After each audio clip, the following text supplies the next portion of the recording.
Isang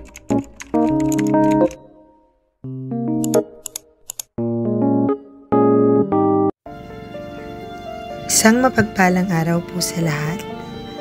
Ginawa ko po ang video na to para po doon po sa mga taong gusto pong makita o nagtatanong po sa kalagayan po ng bahay ng pamilya ni Angelica.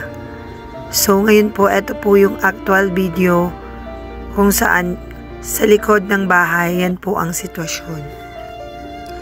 Yan, makikita po ang butas-butas na bubong, maputik na sahig kasi po di semento. Yan ang lutuan po nila at yun po ang bahay po nila sa loob.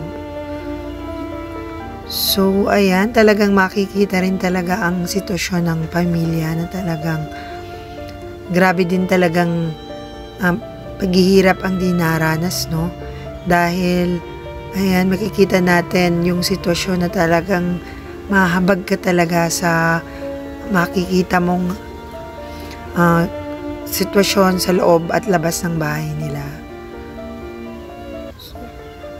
Alam ko po na hindi magandang panoorin ng ganitong sitwasyon, pero pinili ko pa rin pong gawin ang video na to para po maging malinaw sa mga nagtatanong po.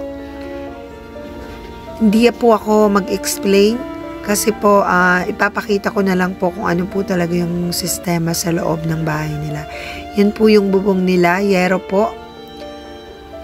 May mga konting butas nga lang po.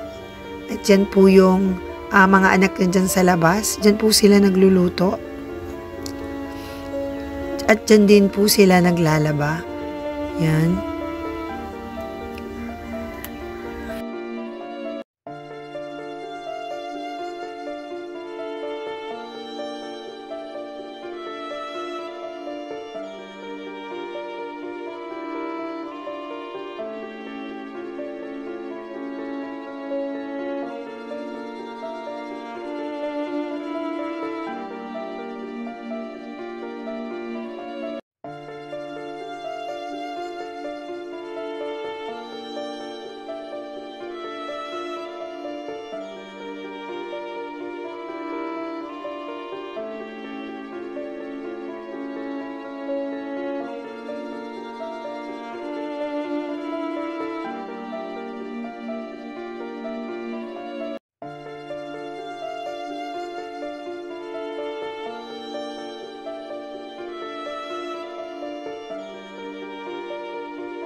Nandito kami sa labas ng bahay nila Angelica kasi binida ni tatay na magaling daw magsumayaw at mag-tiktok ang bata.